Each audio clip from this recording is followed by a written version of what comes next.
ইস্তেগফার যদি কোনো মানুষ কন্টিনিউ করে, তাহলে আল্লাহ রাব্বুল আলামিন ওই ব্যক্তিকে যাবতীয় গুনাহ থেকে, যাবতীয় বিপদ থেকে, যাবতীয় মুসিবত থেকে, যাবতীয় দুশ্চিন্তা পেরেশানি থেকে আল্লাহ রাব্বুল আলামিন তাকে নিরাপত্তা দান করেন। এজন্য আমরা সুযোগ পাইলে মুখে যেন তাকে ইস্তেগফার, আস্তাগফিরুল্লাহ আস্তাগফিরুল্লাহ ওয়া আতুবু ইলাইহি। ইস্তেগফারের উপরে লম্বা আলোচনা করা যাবে। কোরআন শরীফে আল্লাহ তাআলা ফাকুলতু আস্তাগফিরু রাব্বাকুম ইন্নাহু কানা গাফফারা, যদি ইস্তেগফার করে এর বিনিময়ে আল্লাহ তাআলা গুনাহ maaf করে দেন।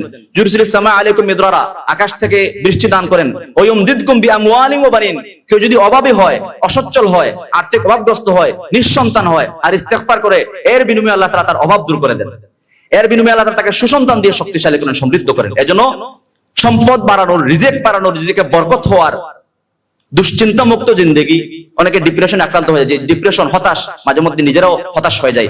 ডিপ্রেশন দূর করার পরীক্ষিত আমল হলো ইস্তেগফার করা। আপনি ইস্তেগফার কন্টিনিউ করেন, দুশ্চিন্তা পেরেশানি সব, যে কোনো পেরেশানিতে পড়বেন, আপনি ইস্তেগফার করেন, কতক্ষণ আস্তাগফিরুল্লাহ আস্তাগফিরুল্লাহ ওয়া আতুবু ইলাইহি পড়েন, দেখবেন চলে গেছে, ডিপ্রেশন চলে গেছে, দুশ্চিন্তা মুক্ত।